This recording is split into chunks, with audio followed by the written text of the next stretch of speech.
আচ্ছা, বঙ্গোপসাগরের ঠিক মাঝখানে এমন একটা দ্বীপ আছে যেটা আজকের এই আধুনিক দুনিয়ার কাছেও একটা আস্ত রহস্য। নাম তার উত্তর সেন্টিনেল দ্বীপ। এখানকার মানুষেরা মানে সেন্টিনেলিজরা হাজার হাজার বছর ধরে সভ্য জগৎ থেকে নিজেদেরকে পুরোপুরি আড়াল করে রেখেছে। চলুন আজ আমরা ডুব দেই সেই নিষিদ্ধ ভূখণ্ডের রহস্যময় জগতে। এই কথাটা কার লেখা জানেন? ২০১৮ সালে ওই দ্বীপে ঢোকার চেষ্টা করেছিলেন এক আমেরিকান মিশনারি, জন অ্যালেন চাও। এটা তারই ডায়েরির একটা লাইন। সোচুন একবার, এই একটা কথাতেই দ্বীপের পরিবেশ আর জনের মনের ভেতরের ভয়টা কতটা পরিষ্কার বোঝা যায়। কিন্তু এই চেষ্টার শেষটা ছিল খুবই মর্মান্তিক।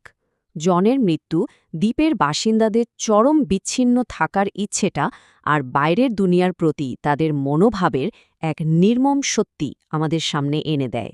আর ঠিক এখান থেকেই আমাদের আজকের আলোচনাটা শুরু হচ্ছে। আসল প্রশ্নটা হলো, কেন কেন এই দ্বীপের মানুষ বাইরের কাউকে দেখলেই এতটা আগ্রাসী হয়ে ওঠে? আর এই একবিংশ শতাব্দীতে দাঁড়িয়েও এমন একটা ঘটনা কিভাবে ঘটল? এর উত্তরটা লুকিয়ে আছে তাদের ইতিহাসে, বিশেষ করে বহিরাগতদের সাথে তাদের একের পর এক তিক্ত অভিজ্ঞতার মধ্যে। জন চাও কিন্তু তার মিশনে একদম স্থির ছিলেন। স্থানীয় জেলেদের টাকা দিয়ে ফুটবল মাছের মতো উপহার নিয়ে তিনি একাই একটা ছোট্ট কায়াক বেয়ে দ্বীপের দিকে এগিয়ে যান। প্রথমবার তো একটা তীর এসে সোজা তার বাইবেলে লাগে, আর সে যাত্রায় তিনি বেঁচে ফেরেন। ডায়েরিতে লিখেও ছিলেন, আমি মরতে চাই না। কিন্তু অদ্ভুত এক বিশ্বাস আর ভয়ের টানাপোড়েনে তিনি শেষবারের মতো আবার ফিরে যান, যেখান থেকে আর ফেরা হয়নি। কিন্তু এই গল্পের কেন্দ্রে তো শুধু জন চাও নন, তাই না? আসল চরিত্র তো সেন্টিনেলিজরা। চলুন এবার তাদের চেনার চেষ্টা করি।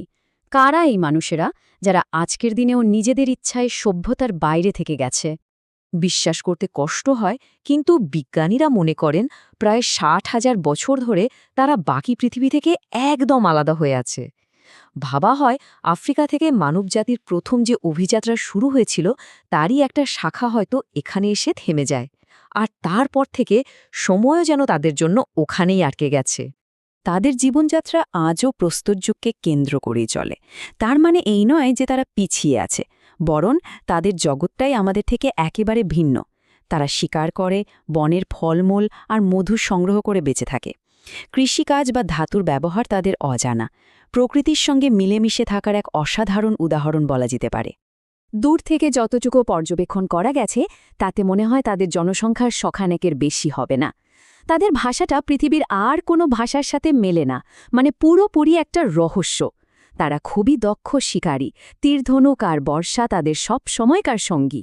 আর সাগরে ভেসে বেড়ানোর জন্য তারা নিজেরাই সরুর ডিঙ্গি নৌকা বানিয়ে নেয়। এক কথায় সম্পূর্ণ আত্মনির্ভরশীল একটা সমাজ। এখন সেই আসল প্রশ্নটাই ফেরা যাক। সেন্টিনেলিজদের এই তীব্র বিরোধিতার কারণটা কি? কেন তারা বহিরাগতদের দেখলেই তীর ছুঁড়ে মারে? উত্তরটা খুঁজতে হলে আমাদের ডুব দিতে হবে তাদের অতীতের কিছু অন্ধকার অধ্যায়ে। তাদের এই আগ্রাসন কি সহজাত, নাকি এটা বহিরাগতদের হাতে বারবার পাওয়া আঘাত আর অবিশ্বাসের ফল? এই প্রশ্নটাই কিন্তু তাদের আচরণ বোঝার চাবিকাঠি। এটা হয়তো কোনো উগ্রতা নয়, বরং টিকে থাকার এক মরিয়া চেষ্টা। ইতিহাসের পাতা উল্টালে দেখা যায় বাইরের লোকের সাথে তাদের প্রায় প্রতিটা অভিজ্ঞতাই খুব খারাপ। যেমন ধরুন, ১৮৮০ সালে মরিস ভিডাল পোর্টম্যান নামের এক ব্রিটিশ অফিসার দ্বীপ থেকে এক বয়স্ক দম্পতি আর ৪টি শিশুকে অপহরণ করে নিয়ে যান। এই ঘটনা তাদের মনে যে গভীর ক্ষত তৈরি করেছিল তা হয়তো আজও বয়ে বাড়াচ্ছে তাদের বংশধরেরা। এরপরও বিভিন্ন সময়ে গবেষক বা ফিল্ম মেকাররা আক্রমণের শিকার হয়েছেন। তবে এর মধ্যে একটা ছোট আশার আলোও ছিল। ১৯৯১ সালে নৃতত্ত্ববিদ মধুমালা চট্টোপাধ্যায়ের নেতৃত্বে একটা দল প্রথমবারের মতো তাদের সাথে কিছুটা বন্ধুত্বপূর্ণ যোগাযোগ করতে পেরেছিল। এটাই প্রমাণ করে যে তারা শুধু হিংস্র নয়, তাদের আচরণ আরও জটিল। ১৯৮১ সালের একটা জাহাজডুবি তাদের জীবনে একটা বিরাট পরিবর্তন নিয়ে আসে।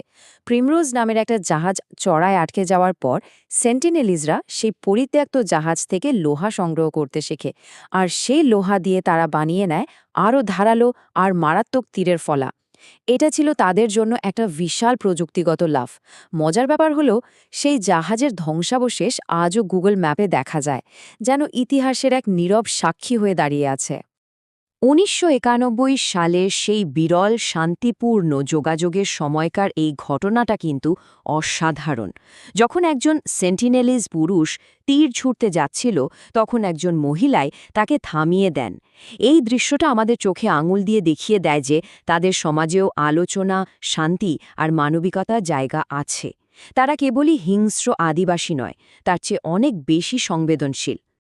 এই সব ঐতিহাসিক ঘটনা আর ঝুঁকির কথা মাথায় রেখেই ভারত সরকার তাদের জন্য একটা বিশেষ নীতি নিয়েছে। চলুন এবার জেনে নেওয়া যাক সেই নীতিটা আসলে কি। ভারত সরকারের নীতিটা খুব সহজ, আইজ অন হ্যান্ডস অফ, মানে নজর রাখো কিন্তু হস্তক্ষেপ করো না। এর মূল কথা হলো দূর থেকে তাদের ভালো মন্দের খেয়াল রাখা হবে, কিন্তু তাদের জীবনযাত্রায় কোনোভাবেই নাক গলানো হবে না। এটা আসলে তাদের সুরক্ষার জন্যই নেওয়া খুব জরুরি পদক্ষেপ। এই নীতির কারণটা বুঝতে হলে এই চার্টটা একবার দেখুন।